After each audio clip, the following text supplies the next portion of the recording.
me, those stages are quite peculiar to the Quran. Quran is quite unique in describing those stages because the bones are formed first and then the muscles, and this is how would a desert nomad know that? Right now I'm laughing at this idea that this is a specific description of embryology. On the page number 364A of his book, The Human Embryo, that in the 7th week the bones are formed, and immediately after that the flesh is formed, and the bones are closed with flesh. Keith Moore is wrong. He's an embryologist. This is his field. It's my field too. I know he's wrong. You're an embryologist? Yes. Oh, great! Wow, that's news to me. Okay. So that's wrong, because what happens first is you have differentiation of mesoderm. Right. Then within the mesoderm you have segregation into things like embryonic mesenchyme, and then you have these cartilaginous centers will form bone. Right. And these are forming simultaneously with each other. Right. Simultaneously. Yes. Even if that's the case, the Quran is right, because Thumma is very, even if that's the case, linguistically the Quran is right. Thumma literally can in Arabic language means things happening simultaneously. Yes. Well. Yes. But that's besides the point. Wait. Professor Myers, I think what's interesting, even if you're right, that means we would have to assume that the Prophet Muhammad, peace and blessings upon him, actually used to go and look into biology. He was a biologist. He would actually go and investigate things about mountains. He was an astronomer. He must have had a library of an Alexandrian magnitude. So even when you make these assumptions, it's still problematic. He was a geologist. Because this is what I've been telling you. Sure. There are no embryological details of any consequence in the Quran. Well, this is not stuff. The details are not there. You're right. This is not stuff that requires a huge library to figure out.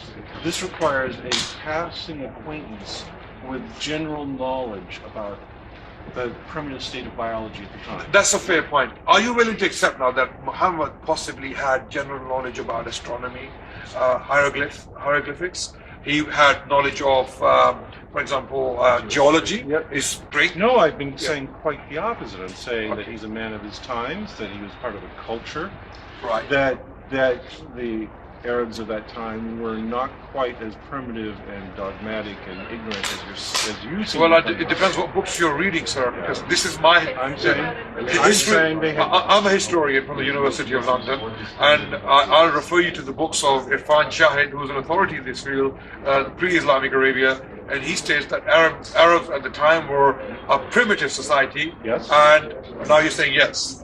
Well, no, I agree. They were. Well, they were primitive in the sense they were. That's exactly what I'm saying. There was no Arabic language written down at the time. On the one hand, you are complaining that there was this detailed, wonderful science in the Quran that he could only have learned from, revelation. Sure. And I'm saying that no, that what we find in the Quran is an extremely primitive science. There was nothing more than the common man could have learned from, general interactions with learning society at the time. I think the really sad thing here is you're missing the enormous picture to focus on the pixel. Yes. Right. Okay. The enormous picture is that you have something that only communicates with the least credible possible proponent. And he wants you to believe impossible nonsense for no reason. And only if you believe impossible nonsense for no reason will you be saved. And you will get unimaginable rewards if you believe whatever the priests are selling, and you will suffer a fate worse than death if you don't buy into their nonsense. That's not true. That's quite a... I just want to make sure we don't have language barriers. So when I said that you are punished for not believing, you're saying that I'm wrong, that in your religion you are not punished simply for not believing. No, you're right, but it's bigger than that. It's an existential question. So I was right. No, okay. well, what else am I wrong about? Well, I think the way we connect with each other is not by just having yes or no answers, but having a conversation, right? So are you? It's an existential question. For example, hold on just a second. I want you to think for a moment about the creator of the entire universe. Yeah. Doesn't give a rat's ass whether you do anything good or bad in your life.